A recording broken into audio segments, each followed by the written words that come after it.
সবাইকে হ্যালো। আপনারা কেমন আছেন? আশা করি আজকে আপনার দিনটা ভালো কাটছে।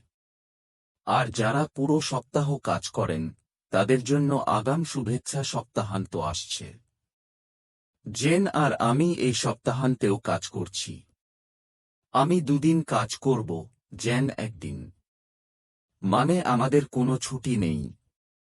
তবে আজ আমরা দুজনই একদিনের ছুটি পেয়েছিলাম। দুজনেই জিমে গিয়েছিলাম, প্রত্যেকের 2টা করে পার্সোনাল ট্রেনিং সেশন ছিল, তারপর একটু শপিং এইসব। আর এখন আবার আপনাদের জন্য কিছু নিয়ে হাজির হয়েছি। সাথে থাকুন। বিশেষ কিছু রিপোর্ট করার নেই। তবে আমি সব সময় চেষ্টা করি আপনাদের জন্য কিছু না কিছু মূল্যবান বিষয় নিয়ে আসতে।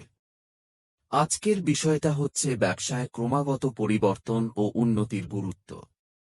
ব্যবসায় এটা ভীষণ জরুরি একটি কৌশল। কারণ স্থবিরতা হল এমন একটা জিনিস যা আস্তে আস্তে একটা ব্যবসাকে শেষ করে দেয়। ক্রমাগত উন্নতি ও পরিবর্তনই ব্যবসাকে বাঁচিয়ে রাখে। এর মানে হল পণ্য, সেবা ও কৌশলগুলোকে নিয়মিত আপডেট করা, যাতে প্রতিযোগিতায় টিকে থাকা যায় এবং বাজারে প্রাসঙ্গিক থাকা যায়। ব্যবসায় প্রাসঙ্গিক থাকা খুবই গুরুত্বপূর্ণ। না হলে মানুষ খুব দ্রুত আপনাকে পাশ কাটিয়ে অন্য কিছুর দিকে চলে যায়। তাই নিজের ব্যবসাকে নিয়মিত আপডেট করা একটা বিশাল সুবিধা এনে দেয়।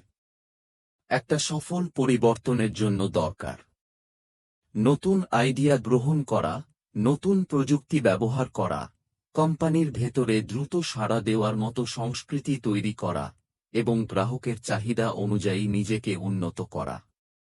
এগুলোই ব্যবসার মালিক বা সিইওরা ভাবেন যখন তারা ভবিষ্যৎ পরিকল্পনা করেন। আমাদের নিজের ব্যবসাতেও আমরা পরিবর্তন এনেছি।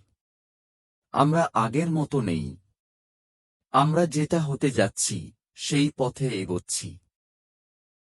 এটাই হলো বিবর্তন, যাতে আমরা পুরনো পদ্ধতিতে আটকে না থাকি এবং নতুন সুযোগ গ্রহণ করতে পারি। ব্যবসায় পরিবর্তনের কিছু গুরুত্বপূর্ণ কৌশল। ডিজিটাল ট্রান্সফরমেশন গ্রহণ করা। এটা এখন সবচেয়ে আলোচিত বিষয়। সোশ্যাল মিডিয়া, নিউজ, সাধারণ জীবন সব জায়গাতেই প্রযুক্তির কথা। প্রযুক্তি দ্রুত বদলায়। আপনি যদি এর সাথে তাল না মেলান, তাহলে আপনি পিছিয়ে পড়বেন। একটা সহজ উদাহরণ দেই, মোবাইল ফোন। আমাদের সবারই এখন স্মার্টফোন আছে। নতুন প্রযুক্তি এলে নতুন ফোন বা নতুন সফটওয়্যার আপডেট আসে। আপনি যদি নিয়মিত আপডেট করেন, নতুন ফিচার শেখা সহজ হয়। কিন্তু যারা এখনও পুরনো বাটন ফোন ব্যবহার করেন, ইন্টারনেট ব্যবহার করেন না, তাদের যদি আধুনিক স্মার্টফোন দেন, তারা কিছুই বুঝবেন না। কারণ তারা মাঝের ধাপগুলো মিস করেছেন। ব্যবসায়ও ঠিক তাই। নিয়মিত ছোট ছোট আপডেট করলে বড় পরিবর্তন সহজ হয়। আপনি দেখবেন online shopping app, grocery app প্রায়ই আপডেট হয়। কারণ তারা নতুন প্রযুক্তি ব্যবহার করে। গ্রাহকের অভিজ্ঞতা আরও ভালো করতে চায়। ব্যবসায় আপনাকেও সেটাই করতে হবে। উদ্ভাবনী সংস্কৃতি তৈরি করা। টিমের ফিডব্যাক নিন, উন্নতির জায়গা খুঁজুন, প্রতিযোগিতায় এগিয়ে থাকুন। ব্যবসা বিস্তৃত করা ও বৈচিত্র্য আনা। নতুন মার্কেটে প্রবেশ করুন যদি তা আপনার ব্যবসার সংস্কৃতির সাথে মানানসই হয়। সব দিন এক ঝুড়িতে রাখবেন না। ছোট কিন্তু নিয়মিত উন্নতি।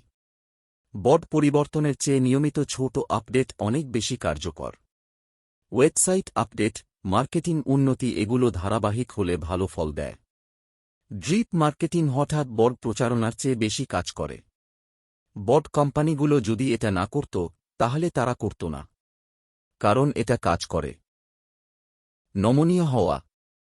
খুব শক্ত কাঠামো না রেখে দ্রুত সিদ্ধান্ত নেওয়ার সুযোগ রাখুন।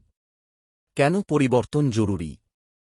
বাজারের পরিবর্তনের সাথে টিকে থাকতে, গ্রাহকের চাহিদা পূরণ করতে, খরচ কমিয়ে দক্ষতা বাড়াতে, প্রতিযোগিতায় এগিয়ে থাকতে। সবচেয়ে বড় কথা, এতে গ্রাহকের আস্থা বাড়ে। তারা বুঝতে পারে আপনি সর্বোচ্চ চেষ্টা করছেন তাদের সেরা সেবা দিতে। একজন বলেছেন, পরিবর্তন অনিবার্য, একদম ঠিক। পরিবর্তন খারাপ নয়, ভালো। যারা পুরনোতে আটকে থাকে তারাই পিছিয়ে পড়ে। আমরা আমাদের ব্যবসায় পরিবর্তন আনছি, আমরা আপডেট থাকব, আমরা প্রাসঙ্গিক থাকব। এই ছিল আজকের কথা। এখন কয়েকজনের নাম ধরে শুভেচ্ছা জানাই, এরপর লাইভ চ্যাটে উপস্থিত সবার নাম উল্লেখ করা হয়। সবশেষে আপনাদের সবাইকে ধন্যবাদ। যেখানেই থাকুন, সপ্তাহান্ত ভালো কাটুক। আজকের মতো বিদায়।